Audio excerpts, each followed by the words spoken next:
میرے دوستو، آج کا سبق آموز واقعہ دل دہلا دینے والا ہے، لہٰذا پوری ویڈیو ضرور دیکھیے۔ کسی بھی لڑکی کے لیے اس دنیا کی سب سے بڑی دولت اس کی عزت ہوتی ہے، اور اپنی عزت کو بچانے کے لیے ایک لڑکی سب کچھ کرتی ہے۔ ایک لڑکی نے جب مجبور ہو کر اپنی عزت کا سودا کیا تو پھر اس پر کیسے اللہ تعالیٰ کا خوف طاری ہوا، اور اس کے اس خوف نے کیسے ایک گناہ گار کی زندگی کو بدل ڈالا اور اس کو سچی توبہ نصیب ہوئی، آج ہم یہی سب اس ویڈیو میں بتائیں گے۔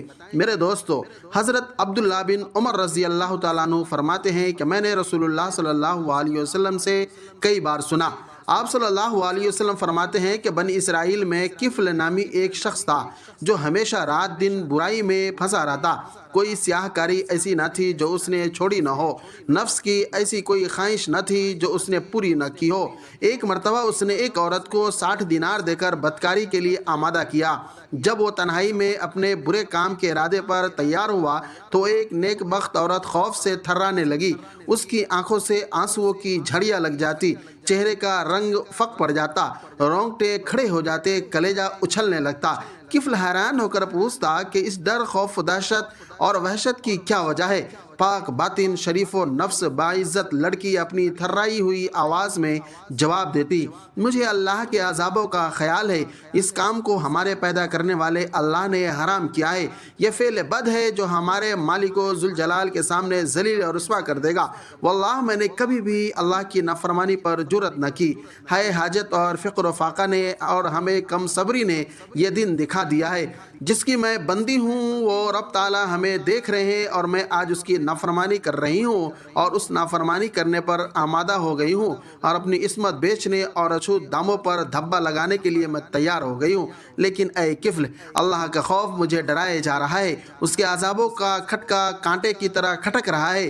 ہائے، آج کی 2 گھڑی کا لطف صدیوں خون تھکوائے گا اور عذاب الہی کا لقمہ بنوائے گا۔ اے کفل، اللہ کے لیے اس بدکاری سے باز آ جا اور اپنی اور میری جان پہ رحم کر۔ آخر اللہ کو منہ دکھانا ہے۔ اس نیک نہاد اور پاک دامن خاتون کی پر اثر اور بے لوث مخلصانہ سچی تقریر اور خیر سگالی نے کفل پر اتنا گہرا اثر ڈالا، اور چونکہ جو بات سچی ہوتی ہے دل میں اپنا گھر کرتی ہے، ندامت اور شرمندگی ہر طرف سے گھیر لیتی ہے، اور عذاب الہی کی خوفناک شکلیں ایک دن آنکھوں کے سامنے آ کر ہر طرف سے حتیٰ کہ در و دیوار سے دکھائی دینے لگتی ہے۔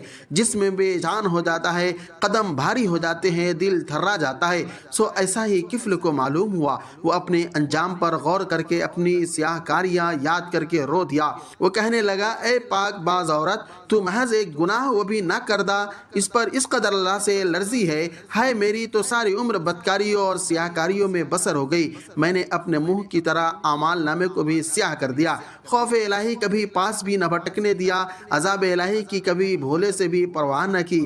ہائے، میرا مالک مجھ سے غصہ ہوگا، اس کے عذاب کے فرشتے میری طاق میں ہوں گے، جہنم کے غیظ و غضب اور قہر آلود نگاہیں میری طرف ہوں گی، میری قبر کے سانپ بچھو میرے انتظار میں ہوں گے۔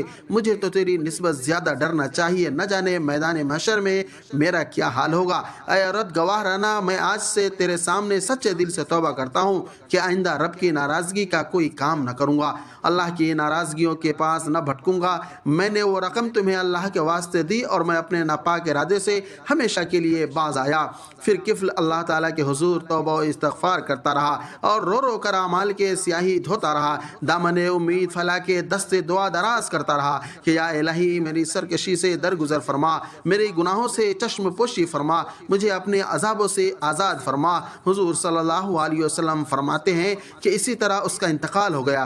صبح کو لوگ دیکھتے ہیں کہ اس کے دروازے پر قدرتاً لکھا ہوا ہے، یعنی اللہ تعالیٰ نے کفل کے گناہوں کو معاف کر دیا۔ اللہ کی ذات غفور الرحیم ہے اور اپنے بندوں کو معاف کرنے والی ذات ہے، بس ضرورت اس عمل کی ہے کہ معافی دل سے مانگی جائے۔ جب کسی انسان کا دل اللہ کے خوف سے کانپ جاتا ہے اور بندہ اللہ تعالیٰ سے سچے دل سے معافی مانگ لیتا ہے تو اللہ اپنے بندے کے گناہوں کو معاف فرما دیتا ہے۔ اللہ تعالیٰ کی معافی کے حوالے سے ایک اور واقعہ ملاحظہ فرمائے۔ یہ واقعہ بھی گزشتہ امت مسلمہ یعنی بن اسرائیل کے ایک نوجوان کا ہے جو کہ بڑا نافرمان تھا، اتنا نافرمان کہ شہر والوں نے بیزار ہو کر اس کو شہر سے سے نکال دیا۔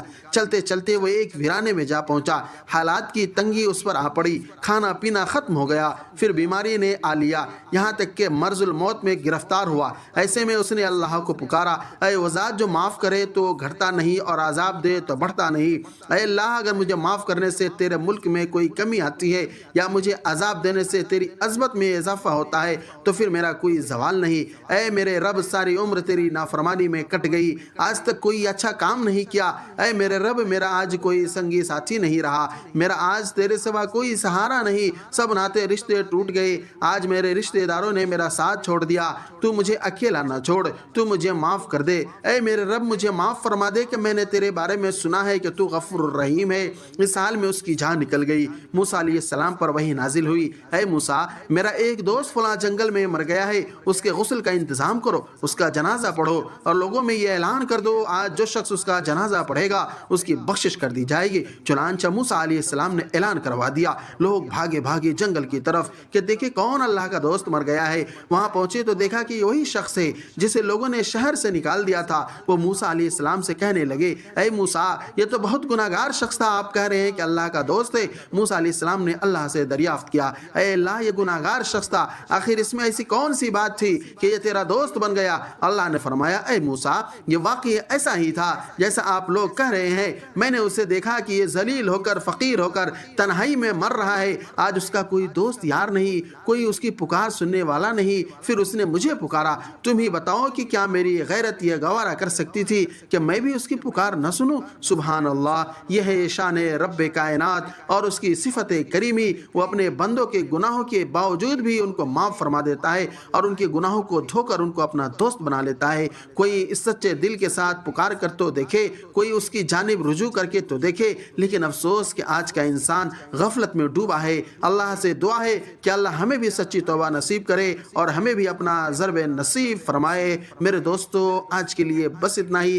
ہمیں امید ہے کہ آپ کو اس واقعے سے بہت کچھ سیکھنے کو ملا ہوگا۔ اگر آپ کو ہماری یہ کوشش پسند آئے تو لائک شیئر سبسکرائب کرتے ہوئے اپنے دوستوں میں بھی شیئر کریے اور ہمیں بھی اپنی دعاؤں میں یاد رکھیے۔ پھر ملیں گے انشاءاللہ کسی دوسری نئی ویڈیو میں، تب تک کے لیے اجازت دیجیے۔ خدا حافظ۔